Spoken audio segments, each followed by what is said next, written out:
ma arvan, et kõik inimesed, kes kõik, siis TBS-i, kes vaatavad seda videot, olete näinud juba Õhtulehes seda ühte videot, kus üks 6-aastane tüdruk palub helistab mingisse numbrile 991 või oli 911.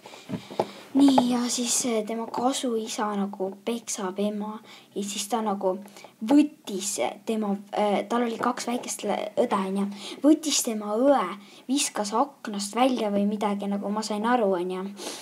Nii, ma oskan inglise keelt, onja. Nii, ja siis ta kõige väiksem, ehk siis beebi alles, viskas ka aknast välja või ma ei tea, see on nagu nii haige ja ta peksis ema ja siis ta käis ema juurde, no mõtle, siin on üks väike laps, oota, ma võtan need 2 last. Ma tegin just selle kohta EPS-i videoga. Mõtle, see on see beebi ja see on see 4-aastane, mis seal oli.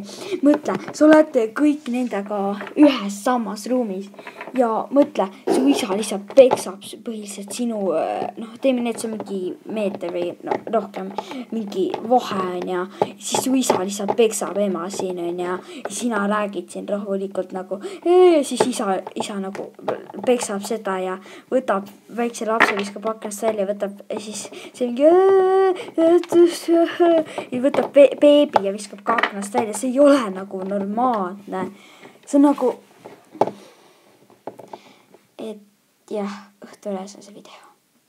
Ma panen siia alla descriptionisse ka selle video. Et vaatamine on enda vastutamisel, et näidake seda kindlasti kõigile ja share'ige seda videot, palun. Et terve Eesti saaks sellest teada, terve maailm, kas või terve maailm, sest selline asi ei ole nagu väga nagu, et mitte vaadata palun nagu alla 8-aastastele päriselt ka, sest see nagu tekitab väga suure hirmu. Ma olen küll ise 10 praegu, aga jah, see tekitab suure hirmu praegu. Ma täiega kardan. Õnneks mul pole kasuisa, kuigi mul vahepeal oli. See on lihtsalt nii haige video. Ausalt, ma panen kohe siia alla descriptionisse selle video.